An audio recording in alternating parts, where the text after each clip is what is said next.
Welcome po sa aking channel, Lori Davis. Andito na naman po ako para pag-usapan natin ang ating pampaswerte po na usapan OFW. Ito po ay pampaswerte po, ang pag-uusapan natin ay tungkol po sa buhok. Kung ano po ang kapangyarihan ng ating buhok at kung paano po ginagawa ito para putulin po ang kamalasan sa ating buhay. Ito po ay madali pong gawin dahil dito po ay galing po talaga sa buhay. Ito po rin ay pag nabibigo sa pag-ibig, ito rin ay punuputol natin. Ito po naalamin natin kung ano ito. Ito po ay tungkol sa buhok din. Napakaswerte pong buhok. Pag tayo po ay malas noong 2021, ngayon pong 2022 ay kailangan po natin maging okay naman or maging maswerte rin ang buhay natin, lalong-lalo na po sa pag-uusapan natin na negosyo at sugal. Ito po ay napakaganda talagang panitain at napakaganda pong kulay ng ating buhay. Bago po ang lahat, intro po muna tayo.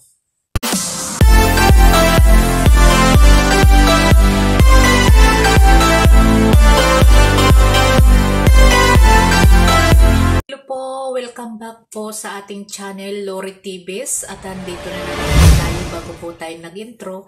Pinag-topic ko po kung ano po ang dapat nating gawin kung malas tayo noong 2021. Para po pumasok sa atin ang limpak-limpak pong swerte ngayon na 2022.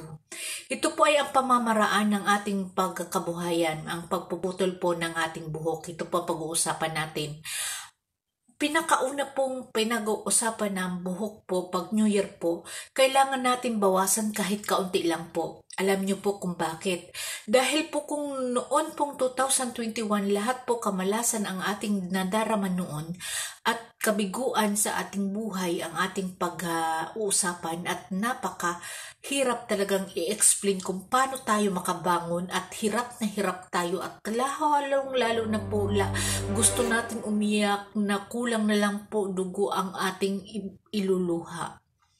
Ito po ay napakaganda pong pamamaraan ang ating pinag-uusapan ngayon kung paano po ito gagawin natin. Dahil po ito talaga ay number one pong ginagawa ng bawat isa sa atin at kadalasan po sa atin talaga ito ay talagang kung ano-ano po para makabangon agad. Ito po ang ituturo ko sa inyong pamamaraan ko po kung paano po tayo limpak-limpak na pera ang darating sa ating ngayong New Year. Ito po ay ginagamit natin para pag natin, kailangan na kailangan po yung matalim pong scissor ang ating gagamitin o kaya gunting para po madali pong putulin. Ang pagpuputol po ng buhok, yung pong wala pong nakakaalam na ginaganyan po natin lang at putulin natin. Dahil pag ginanyan natin yan, pantay naman po yung pagputol niyan. Ganyan po, kahit kaunti lang po. Yan. Pagkatapos po niyan na pagkakupit natin, ito po ay bibindisyonan po natin. Okay, dadasalan natin. Ang pagdadasal nito, yung limpak-limpak na pira ang darating sa iyo, yung laging positive po. Ngayon po, itong pinutol po natin ito, dadasalan din natin po itong pinutol sa atin. Indadasal din natin po dito, layuan mo na ako. Maraming salamat sa ating pinagsamahan noong 2021. Ikaw ay aking pinutol dahil alam kong iyan lang ang pamamaraan ng ating pagkabuhay. Goodbye aking munting buhok at bigyan mo po ako ng maraming pera. Maraming pong swerte ang papasok sa akin hanggang po sa matapos itong taon na to, hanggat po sa mga henerasyon pang darating. Ganyan po ang pagdarasal niyan. Pagkatapos po niyan, kumuha po kayo ng ng cotton. Cotton po ang kunin nyo, yung pong cotton, yung cotton na pinagaan natin dito, pinaglilinis natin sa ating mukha, yun po ang gagamitin natin. Pagkaano natin yan, dinaputol na po natin ang buhok natin. darasalan natin ang lahat ng kabiguan natin noong ipapadala natin dito sa pinutol natin na buhok. Yun po ang pamamaraan po para po ngayon na 2022, papasok na po sa atin ang maraming pong pilimpak-limpak na pera ang darating sa atin. Ito po ay gagawin natin tuwing papasok po ang New Year. Ito kasi late na po ang aking video kasi po talaga wala akong time ng mga time na yun kasi na-farm po kami. Wala po akong net noon kaya po pasensya na po kayo, ngayon ko lang po ito share. Ito po ay mula po sa January 1, 2, 3, 4, 5, 6, 7, 8, 9, 10, 11, 12. Hanggang po sa 12 days. Ibig sabihin, yung pong 12 days na yan, yun po ay sa ating taon. Dahil 12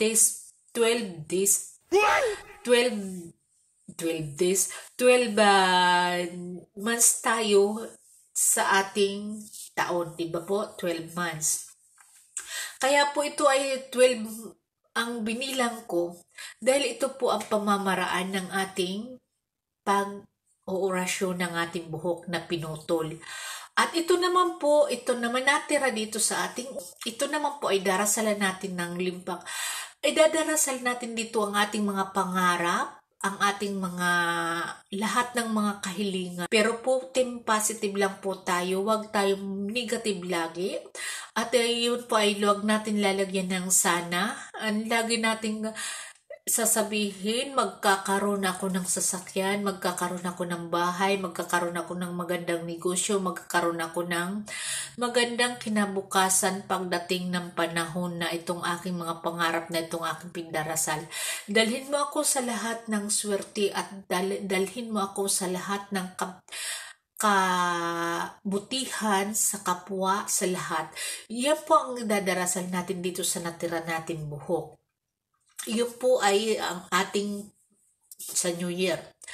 Kung tayo naman po, ito po yung kadalagahan ko po, pag kami po ay nasasaktan or kaya binabastate ng crush or ng aming mga GF or BF, ito po ang ginagawa namin. Kahit maiksi po ang aming buhok na mga babae, kami po kadalasan kasi po sa aming mga babae, pag nabibigo talaga ay pinuputulan namin ang buhok. Alam niyo kung bakit? Para matanggal po ang sama ng loob. Yan po. Kaya po kami nagpuputol. Kaya karamihan po sa mga lalaki nagagalit pag kayo po may relasyon na nag-aaway kayo, lalo na po pag pinutulan ng babae yung buhok, alam nila kung anong ibig sabihin noon. Pag pinutol nila yun, ibig sabihin ng buhok na nag-aaway sila. Ang meaning noon, pinuputol na niya ang relasyon sa lalaking yan. Yan po ang meaning po ng pagpuputol ng buhok kung nabibigo po sa mga GF, BF. Noon po kasi kadalagahan namin ganun. Lalong-lalo na po ngayon din sa mag-asawa. Pag mag-asawa po, laging nag-aaway or kaya lagi na lang babae ang nagdedesisyon, ito rin po ay pinuputol namin. Pinuputulan namin kahit kaunti lang po. At dinarasalan namin kung ano ang darasal namin. Dinadasal namin na magkaisip man lamang ang lalaki na siya maghanap buhay at magdesisyon sa sariling pamilya. Kasi po minsan ang mga lalaki po talaga ay walang pakiramdam. Karamihan ngayon, sa 100% pong lalaki talaga naman, alam ko po ang isa lang ang buti at na sabi nga niyan, hanis sa asawa at hanis po sa mga anak. Karamihan po ngayon nagkakahiwalay, lalong-lalo na po pag may mga babaeng tinitingnan. Siyempre po inaasikaso na nila yung bagong babae. Dahil bago parang damit din yung po yun. Pag ang damit po luma na, ay itinatapon na. Ganun din po ang pag-ibig ngayon. Pero po nung panahon talaga, pagkasal po kayo, lalong-lalo na pag kayo po may anak na, kahit ano pong pagsubok talaga ang daraan sa buhay, talaga pong pinapanindigan nila na ang pamilya lang nila ang tinututukan nila. Bihira po yung gagawa ng kalokohan. Pero palagi pong sinasabi noon ng nanay ko, magpahaba ka ng buhok. Magpahaba ka ng buhok dahil iyon ang nababagay sa'yo. Yan. Babae ka, dapat mahaba ang buhok mo. Tapos nung nandun naman na po kay Lola, nung ko po nagpapasok na ako, nag-aaral na po ako, sabi naman po ng Lola ko, sabi niya, putulan mo ang buhok mo dahil iyan ang babagay sa'yo. Ibig sabihin, pinaputulan ko pa, pero yung may mga design po talagang putol na pambabae rin. Minsan, pinuputulan ako nun ng panlalaki, kasi bagay naman talaga sa kilos ko parang lalaki ako kumilos, talagang mabilisan, tarang yung kilos ko talaga lalaki, kasi talaga ako sa tatay ko, pakitatay ko talaga, kahit saan pumunta ang tatay ko, sa tatay ko pa rin ako sasama. Kaya po, yun na po ang namin, ang kilos ko po talaga ng panlalaki. Kaya sabi ko ng lola ko, putulan mo ang buhok mo dahil yun ang nababagay sa'yo. Ngayon, ibig sabihin noon, maraming kahulugan kasi ng pagpuputol ng buhok. Lalong-lalo na po, pag mainitin po ang ulo mo, pag mainitin po ang ulo mo, yung galit mo po, ibubuhos mo sa buhok mo.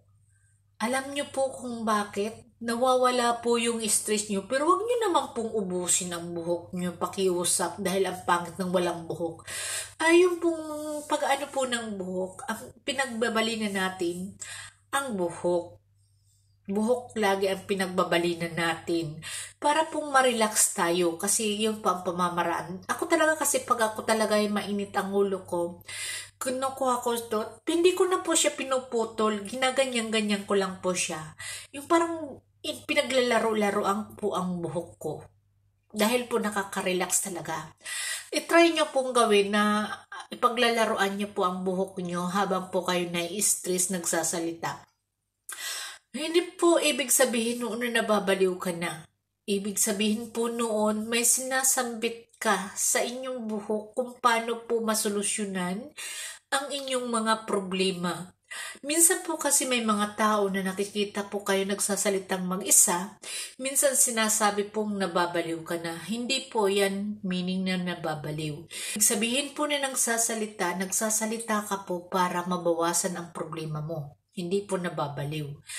Ako po nung may mga problema ako, kinakausap ko ang sarili ko, minsan sinasampal ko pa talaga ang sarili ko. Kung bakit naging tanga, ganun po talaga. Nababawasan po talaga ang problema. At para pong ibinawaksil mo na lang at tinutulak mo po sa kabutihan ng iyong sarili. Lalong-lalo na po pag wala kang kaibigan na pinagkakatiwalaan po. Ayan. Pag wala ka pong kaibigan na pinagkakatiwalaan, iyon po ang ginagawa natin. Mag-isa lang tayo, kaya karamihan po sa atin nagpapakamatay dahil po sa mga problema. Iyon po ang gawin po ninyo, ang buhok niya lang po ang paglalaroan nyo para po mabawasan ang problema nyo. At dapat isigaw nyo po ang inyong problema kahit may makarinig pang iba. Dahil po hindi ibig sabihin noon na nababaliw ka. Ibig sabihin, tinatanggal mo po ang stress mo. Ayan po tayo. Diba po? Maraming salamat po at welcome back po sa ating channel. At maraming po at pasalamat po sa aking mga nag-support sa aking mga channel. Ay sa akin palang channel, sa aking channel. Maraming pong salamat sa Team Isang, Team Inday, at sa iba pa pong mga nag-subscriber. Shout out po kay Larry, kay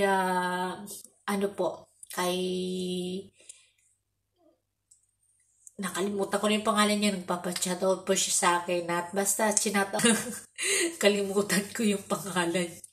Shout out po. Maraming salamat po sa ating mga nagsusupport. At maraming po salamat sa mga subscriber ko dahil po nasa 2,000 na plus na po ako. At maraming pong salamat talaga, Ma'am Isang, sa iyong support. At ayan po, talagang napaka ganda pong ideya. Pasasalamat ko po dahil po sa aking programa. Maraming salamat po. Parang nawawala po ako sa sarili ko ngayon kasi may tumawag. Maraming salamat po at goodbye po.